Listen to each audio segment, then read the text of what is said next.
Hello, hello, and welcome back to Into the Dungeonverse. This is week 2, episode 9 of our show. I hope you are all doing well today. This is Mr. Adam, your host and guide. As always, this is brought to you by NewMinds.tv. I see a few of you popping in there already. My good friend who's been here every day this week, Rishi, good to see you. Hope you're doing well. Make sure you have your pencils, your papers, your character sheets. If you've been adventuring with us for a while, you probably have like 3 or you're on the way to 4. So you might want to grab some tape or maybe staples and start putting those together. If you have a notebook or something that you like to use as your character journal, we will continue to fill that up with events and drawings. If you'd like to join us for one of our activities today, make sure you have some stuff with which to do some sketching, whether that's pen and paper, pencil. If you want some crayons or colored pencils, make sure to throw those in as well. So I'll give you a couple minutes to grab your supplies, and then we're going to be hopping right back into our quest where we left off last time.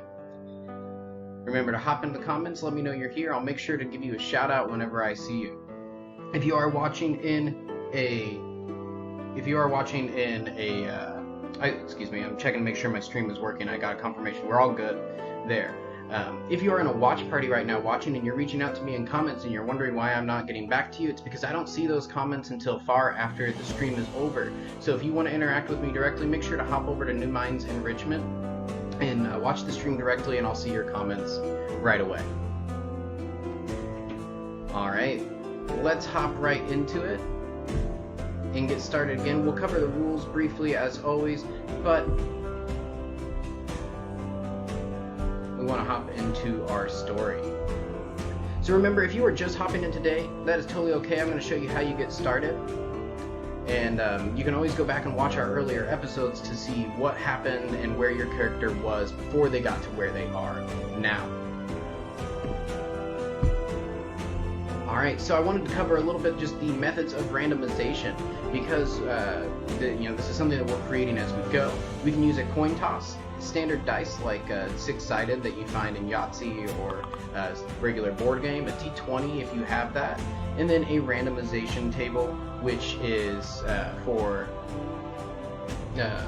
randomization table is what we put in a PDF. You can print that off and you can use it as well. Hi Shayna, good to see you. Thanks for hopping in. Glad you're here with us today. Alright, I got a note that my music was a little loud, so I turned it down. Hopefully it's a little bit better for you now. So these are the different methods that you can use when you are playing the randomized element of our story today. I have also created for us, and let me change something for you just really quickly.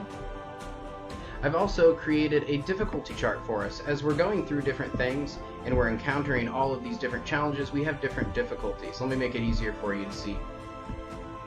Whenever we have a challenge pop up, this is for your reference here, and you can print this off, or if you want to create your own, just so that way you can play your own games beyond this, feel free to take this, but I will pop up the difficulty whenever a specific challenge appears, so you don't have to worry about having this memorized. This will be here for us later. Alright, and as always, here's that table that you can use. Fill that in if you want. Create your own special elements. Remember, this is a story that I tell, but the game that you run. I give you some rules as a basis, but this is your story and your game. Here's a quick little sample character sheet for those of you who are just hopping in. This is something that might have happened to your character in the previous sessions. But remember, each story is going to be a little bit different, because not only do we make different choices, but we add things to our story and to our narrative. Because I'm sure there's a lot more going on in your story than what I'm saying, because I'm only giving you just a small amount. So let me move myself back down where we want to go, or where I want to be for the show. And we will continue on where we left off. You were at the wise woman's place. This woman apparently traveled with a sleeper, much like yourself from before, and you followed her to her home after encountering a thief and some various other things. You followed her to where she lived. She then told you more about what you were and where you came from, and revealed to you that you were actually kind of out of time. You must have fallen asleep many years ago, because things are quite different than what you remember. She explains that this is the nature of the sleepers, and that the person that she once knew and was friends with when she was younger is now asleep once again, only to awaken when they are needed once more. But this is not all of the information that she gives you. No, there's more. She has you take a walk through the woods and follow her. She moves quickly, quicker than you would imagine her being able to. And she took you to a gate. She took you to a place that she said would reveal the nature of their world to you. And when she opened the gate, you saw that you were floating on a big chunk of earth, just suspended in the air, apparently by magic. And across from you, maybe half a mile away, was another island. An island with gears and a hut on top. Your stomach kind of went up into your throat whenever you looked down and you saw that you were miles and miles above the air. She said, "This is the Dungeonverse. This is where we live." And she explained, "Worlds are fractured. There's a tower. Sometimes you will see it floating in the distance, though I do not see it now. It always changes places, and sometimes it leaves entirely. But it travels to different worlds, and it rips out chunks of them, bringing them to this place, this void, to conquer them, and to destroy them over time. But they have found that we are not so easy to conquer. There are others like us, many islands like us, and they all face their own troubles. But the monster that awoke here, well, it has left. It is going to those other islands. And you, Sleeper, are the only one who can stop the ill effects that it leaves in its wake. You see, it has left a curse here, and I know of the location. It is far away on a satellite island, an island that orbits around ours, floating, but it is connected deeply to the magic and to the condition of our realm." "How will you get there?" "Well, that is a good question. You will not get there by walking. Yes, you will have to travel by air. No, I know you are no bird. I have someone, the daughter of an old friend, that I think can help. She should be getting here any time now." She looks out, and you hear strange whirring. Make sure to mark in your character sheets how you're feeling here. And then, you see something come into sight. It is a boat, but it's not a boat like you know, it's flying through the sky. It has sails on the bottom of its hull, and one sail on top. There are balloons attached. This picture might not be exactly what it looks like. Perhaps it's different in your imagination. But it comes flying in, and you hear strange grinding of gears, the puffing of steam as this vessel comes floating towards you and docks just outside the gate. The plank falls down, and a young woman walks out.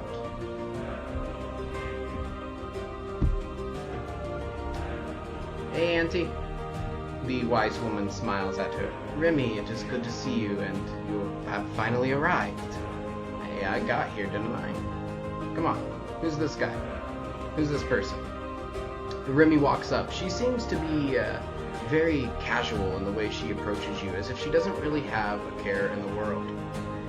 Remy is the daughter of one of my other friends. He flew my very good friend, the last Sleeper, around. This was his vessel, though you have changed it quite a lot, Remy. You notice odd decorations covering all of the ship.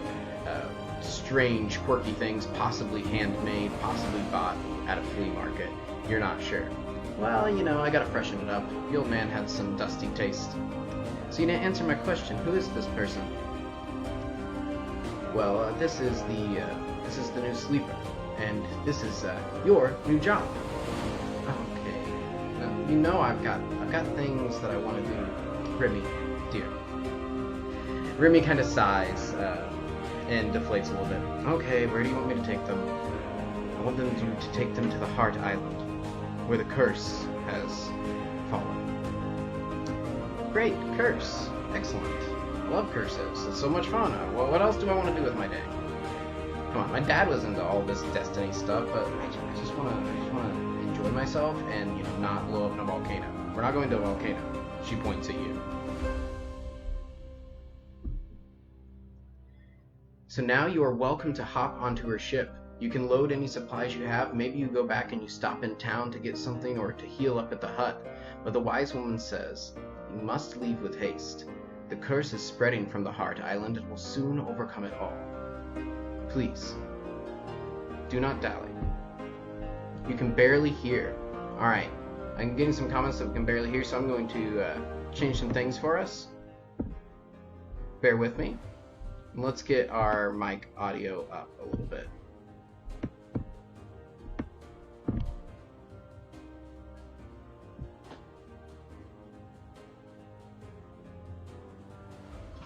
Alright, I hope the sound balancing is a little better now and that you can hear me. We'll continue on with our quest. You fly up in the sky ship. You board it, and Remy says, you make sure you strap yourself in at the start. And you're glad that you did, or hopefully you did, as she takes off with a large burst and heads up into the air over from where you came. You can see the forest where you first started coming into view. It is nearby the town in which you stopped, maybe to do some work and to fight a giant.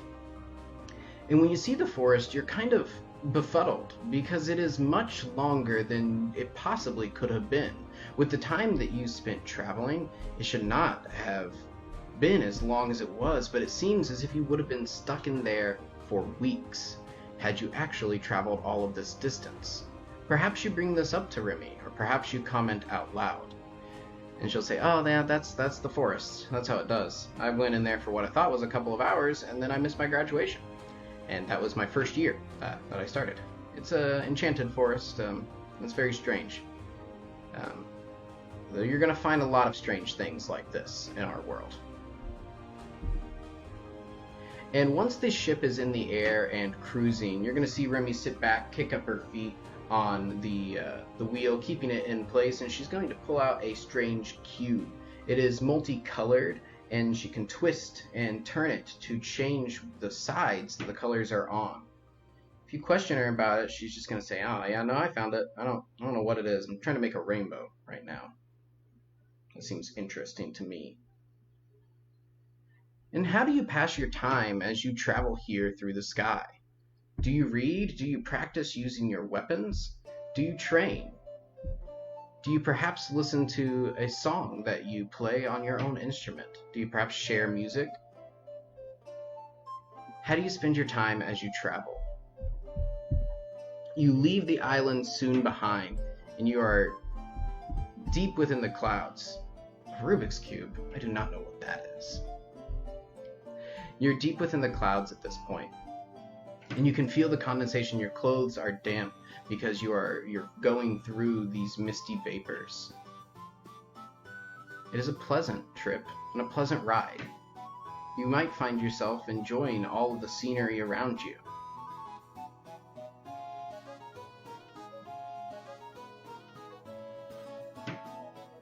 Alright, I think we got a confirmation that our music is good now, so let me know in the comments if we are having issues hearing me. As you travel through the sky, you see many different things. You see islands floating in the distance. You see yours growing not further behind, but lower. And you see another island floating far, far away that you believe is your destination. If you were to ask Remy, she would confirm for you that that is the fact. And you might be startled when you look over at one point and see that Remy is in fact a middle-aged man with a large mustache. And if you question that, she will turn back into the form that she was when you first met her and say, oh yeah, no, I can do magic and stuff, so, I don't know, I get bored. I like to mess with people and, you know, turn into different things. You know, I shouldn't be. I don't know, it's just something to do. And then she will turn into a person with very long, pink, curly hair as she continues to mess with the strange device. But eventually your reverie will be disrupted, whether you are spending time training, whether you are listening to a song that you are playing. Something is going to happen as the clouds grow dark. Remy's going to say, yeah. That's not good. There's a big storm, and we are heading right for it. So, if you are going to be rolling with us today, make sure you have everything because some rolls are coming up. The storm is surrounding you. The clouds are quickly rolling in. Soon it will be upon you. Hey, there's hold on. And Remy is going to reach into a bag and toss you a manual that says what to do in a storm on this airship. By Remy. You're going to need to look through this and see if you can keep all of the devices in the right place for this. As the storm is coming in, you're going to have to change the air flow inside the balloons. You're going to have to pull down sails. You're going to have to, or rather raise sails. You're going to have to do a lot. So I'm going to pop the difficulty up for you right here. And this is something new that we're adding on.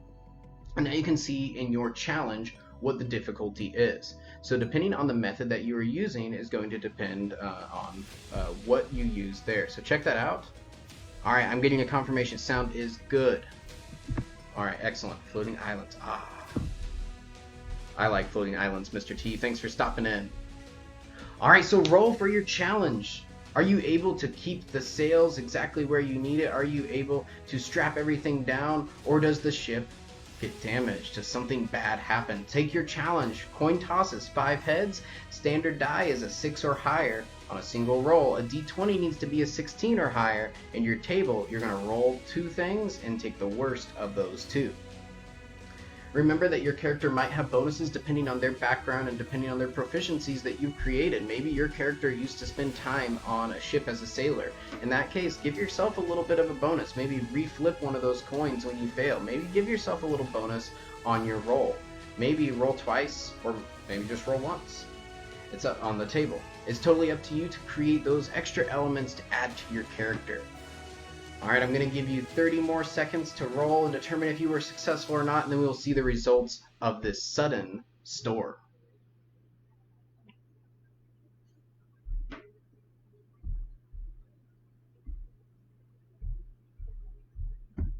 Alright, let's see the results. If you failed, the ship is going to be damaged, and you're going to have to take some time to make repairs. This is going to slow you down and will affect the way things happen when you arrive at the island. You are also going to take 5 damage from debris that has struck you. You're going to take 5 damage from debris that has struck you. You were able to rest, so this is subtracting from full health, so you're going down from 20 to 15 if you failed. If, however, you succeeded and the ship was not damaged, you're going to get a look of kind of, maybe not admiration, but Remy's going to look impressed, and she's going to say, hey, yeah, you handled yourself pretty well. If you are not a, like total waste of space and you make things easy, then yeah, I think this quest is going to be okay. But I'm not flying into a volcano for you. Still, the rules stand on that. No volcanoes. I'm going to put that in the contract. And as the storm clears, the clouds pass you by, there's a calm in the air. And you're going to see something very strange. As a large whale-like creature appears and begins to fly through the sky. You have never seen anything like this before. It flies right up next to you, its large horn being the first thing that you see. And once it comes up by you, you're going to see, and it's going to make a sneezing motion, and out of a hole on the top of his head, gems are just going to come flying out in a shower. They're falling down and coming all around the ship. Remy is looking at them. Oh, I have a net somewhere. Oh, where is it? Where is it? Oh, no, I turned it into a cape. You have an opportunity to catch some gems as they are falling down around your ship, just clattering off of the balloons and off of the sails. Some might even land on the ship, but let's see if you can catch any. Remy says, dibs on any that land on the ship. So you have some choices here as you attempt to catch them. You can choose 3 different ways to do this. You can choose the easiest way, which is going to be where gems are falling very slowly. They've landed on top of the balloon and they're sliding off, but you're only going to get 1 or 2 if you use that method. Or rather, you're only going to get 1 if you use that method. If you go for another area where they're falling a little more quickly, but there are more of them, you have the potential to get 3 gems if you are successful. And then there's another area where they are falling just rapidly, but there is a ton of them.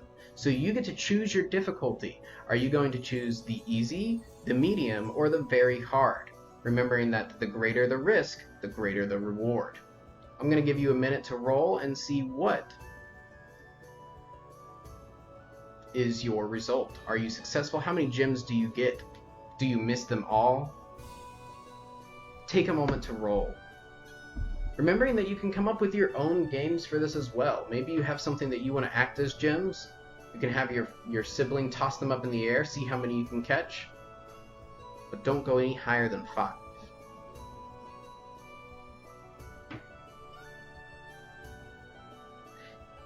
Take a minute to finish up your roll. Then I will tell you what happens next. Because the narwhal, which is what this creature is, that's flying through the air was the first of many fantastical creatures. As this narwhal floats by and moves past you, the gems stop falling. You see that there are many more fantastical beasts floating in the sky. They are all about. There are strange, strange things that you can see through the clouds, maybe just silhouettes. Is that a giant manta ray? Is that a serpentine chicken? What kind of creatures do you see there in the clouds? If your ship was damaged, you're going to have to use this opportunity to make repairs anyway. But if your ship was undamaged, unfortunately, you're not going to be able to move forward either, because there are so many of these creatures moving by that you would be bumping into them. So you instead just coast and make your way in the right direction. You think to take this opportunity to journal and to record your thoughts and perhaps some of these creatures that you see. So here we will take a brief pause in our narrative, returning for the end, of course, but let us draw a little bit. Let us sketch some thoughts that we might have. Scrawl your thoughts and sketch the sights for a spell. Add to your character journal. What creatures do they see? What other forms does Remy take on your journey, as she's constantly transforming into different things just for fun? What do you see? I'm going to transition my screen to you all, back over to Sketch.io. If you were here during the first week, you did see me use this. We are going to be using it once again. When I sketch, I prefer to use pencil and paper, but in this situation, it makes it a little bit easier for you to see if I just do this on the screen. One thing I am going to do is I'm going to try to make sure that I can see the comments as we work, because I do want to see what comments you have. If you have something that you would like me to create, you can throw that in the comments, and of course we will take your thoughts into consideration. But grab your sketch pad, grab your supplies, and let's doodle a little bit together. Let's create some neat monsters, some neat creatures that we might see flying through the sky.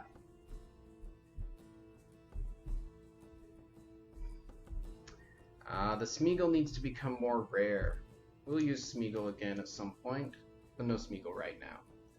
Alright, I think to start, I really like drawing monsters. The cool thing about drawing monsters is that you don't have to get anything right. When you're drawing a person, there are proportions and rules that you have to deal with and consider. But when you're drawing a monster, it doesn't matter if they are abstract or grotesque. They're supposed to be strangely shaped, so that is totally fine. I love the freedom that comes with creating a monster. I did mention a serpentine chicken, so I am considering that. I think I'll do that to start, and then of course I'll take a look in the comments and see what else we have. We're going to spend a little bit of time on this before we continue on to our next journey. Perhaps your character doesn't sketch the monsters. Perhaps they instead spend their time making a comic of their adventure. Perhaps they create a new language, a font, or a script for themselves. Fill your journal with what you want. Alright, here's my serpentine chicken. This is going to be a little bit interesting because there's a lag in my drawing, so if you see me struggling a little bit, it's because what I'm drawing is showing up like a couple seconds after what I'm actually doing. Alright, here's the chicken head.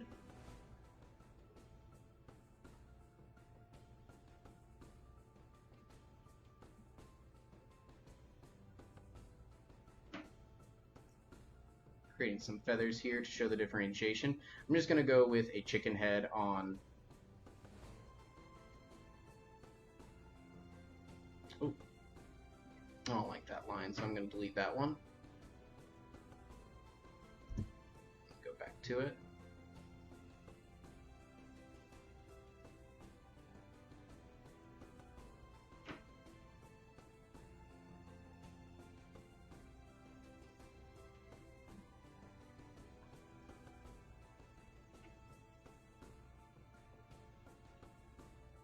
So I'll make my feather marks kind of like longer like that. And put a little differentiation there, and this is the snake body.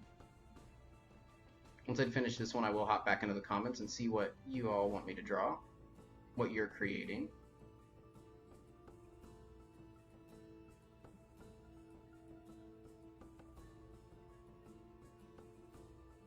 Then we'll put some scales on here.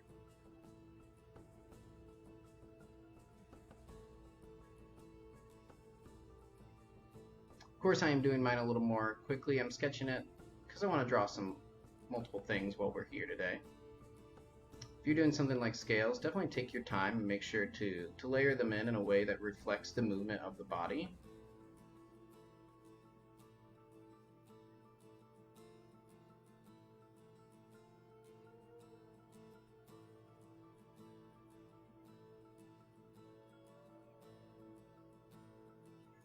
This is a messed up looking creature. But I like it. Just imagine floating on a sky island and then you see this coming just flying by. Just, is that a snake chicken that I just saw? I think it is. Alright. There's a quick little sketch of a serpentine chicken. I really want to hop back into the comments though and see what y'all are thinking. Oh man, I got nothing yet. No suggestions. Makes me sad. That's okay. We'll go back and we'll add something else in.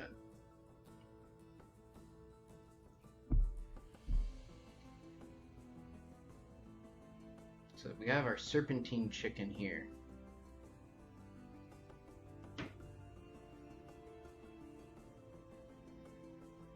What else could we add to this? Maybe a frog? Frog with wings.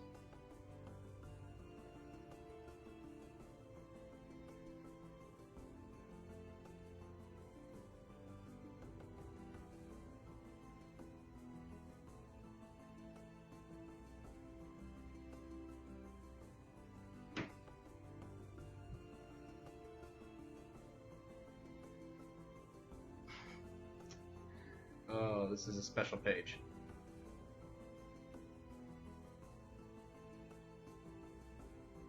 Yeah, I'll make his legs dangling because he's just hanging there.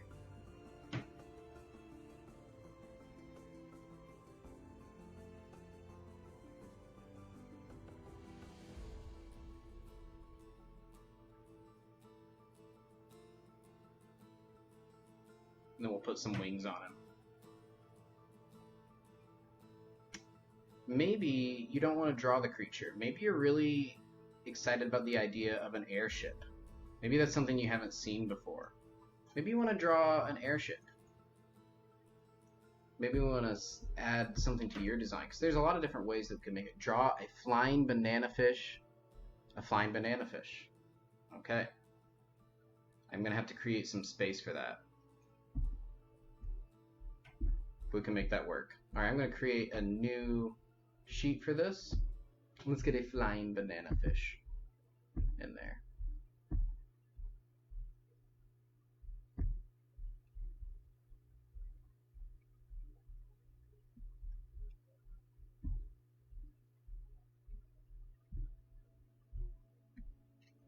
Flying banana fish. Is a banana fish? It's not a real thing, right?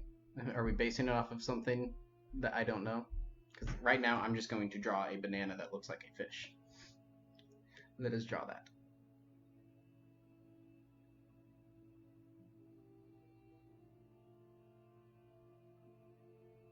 It's going to kind of end up looking like my beta fish a little bit because they have these upturned mouths that make them look like they're kind of grumpy all the time.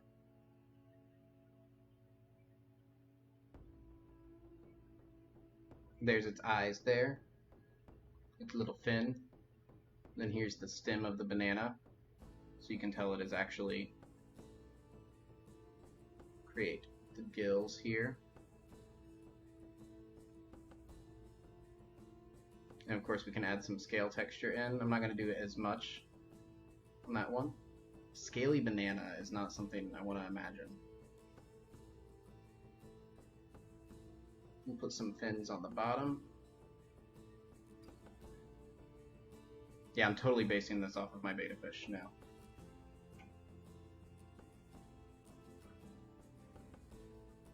Who's making a bubble nest, which is an exciting thing. If you have a beta fish, when they're really happy, they make little bubble nests, in which they just spit these sticky bubbles up to the top of their tank. Okay, so there's my flying banana fish.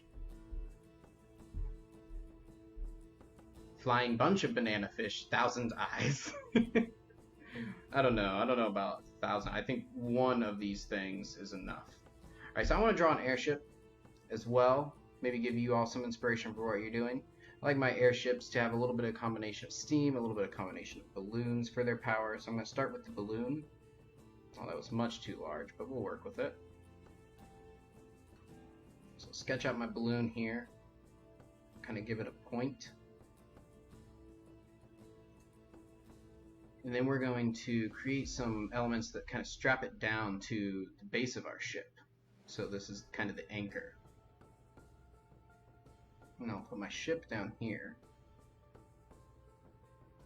We'll make it pointed to match the balloon. This is kind of the upper deck that we're seeing.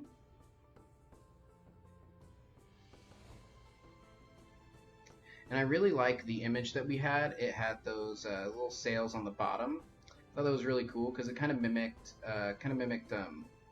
fish in the way they have their fins to navigate the air, navigate the water. And if a boat was floating in the air, I feel that it probably would navigate in some similar ways.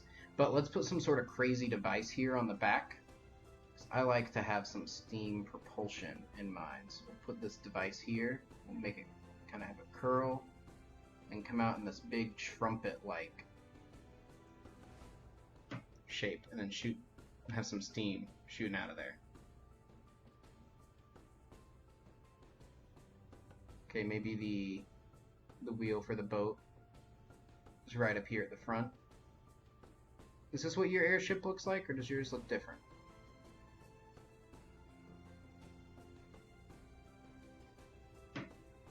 Trapdoor to go down below deck. Add some planks, some lines to represent the planks of the ship, giving it that texture we want to show that it is crafted from wood. Might put some marks on my sails down here, kind of show what they are. And then we could add something to the mast, or not to the mast, to the figurehead. Or add a figurehead. What if we do like a roaring something? We'll see what I end up drawing. We'll do a dragon maybe.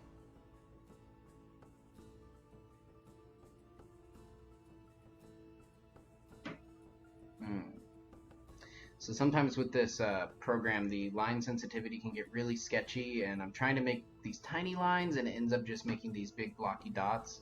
So sometimes that's a little frustrating, a little hard to deal with, and you don't have to deal with it whenever you're using pencil and paper, of course.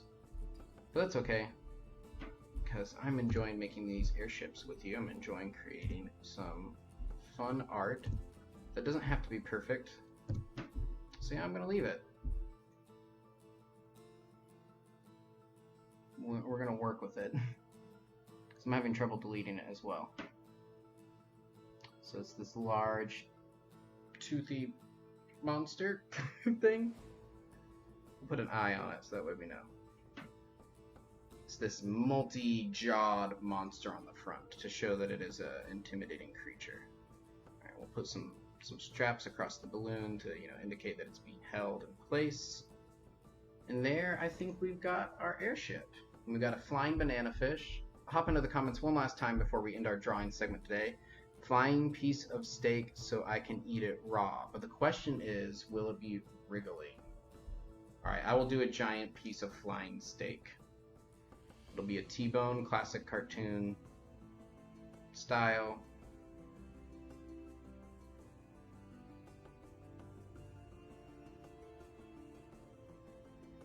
Right? That doesn't look right. I'm looking up an image of a cartoon T-bone steak now. Because I thought I remember what it looked like, but then when I drew that, that's like not right at all. Oh, you know what? It's because it has to have a T in it. Or else it's not really... I guess that's kind of a T. I was close. This needs to be a little longer for it to look like what we want it to look like. Okay, and we're gonna have it flying by, I think, rainbow, maybe. So we'll just make a rainbow arcing out of it. It just magically flies through the air so I can eat it raw and wriggly. There's a small Smeagol impression for you. Alright, I think that'll end our drawing segment for now, but feel free to continue adding into yours. You don't have to end your drawing just because I am. You can continue to sketch and can continue to create. So feel free to continue sketching as we talk. You're always welcome to do that as we go, but let's hop back into our story and finish that for today. Alright, so record what has happened. Did you collect any gems? Was the ship damaged? Did you gain the trust of Remy a little more quickly? Are you possibly becoming friends? Or do you not really get along with the kind of flat, kind of standoffish airship captain? These are all things for you to decide, because remember that I'm only giving you part of the story. You have to tell me the rest. Comey statement, okay. Alright. Grab your character sheets, and let's finish up our story for today. Finally, after some time flying here with Remy, the animals are going to separate, start going their own directions, and you will no longer have so many things clouding the sky with you. And you will see that the island that you were traveling to earlier, the one that floats above the place where you started, is very close. It is coming into sight, and you can see the village there, just on the horizon. It appears to be a simple village that's very calm. In fact, it seems very oddly calm. It is so quiet. And as you see people moving around, they seem to be moving at a very slow, very subdued pace. You're curious what could be going on at this village. You see that the colors of the town are not bright like you've been accustomed to in the last village, but the largest building in the town is entirely gray, and people are very slowly moving about that. Remy says, "What is going on with all of that? You sure? She said this is where we're supposed to go." Alright. And we'll end our session there. You are looking at this village. You are about to arrive. You'll get there next time, and you'll get to find out what exactly this curse is. What did the monster leave behind? What is it doing to the island? Find out next time when you join us. Thank you for being here today. I had a lot of fun getting to draw a little bit with you, getting to sketch, and add more to our story than just the game element. A big part of role-playing games is what we create and what comes out of it. All the drawings, all the stories, the riddles, the secret languages, that's all part of it. So what are you creating? What is your story? We'll see you next time, and we'll finish this quest as you will try to resolve the curse that has befallen this island.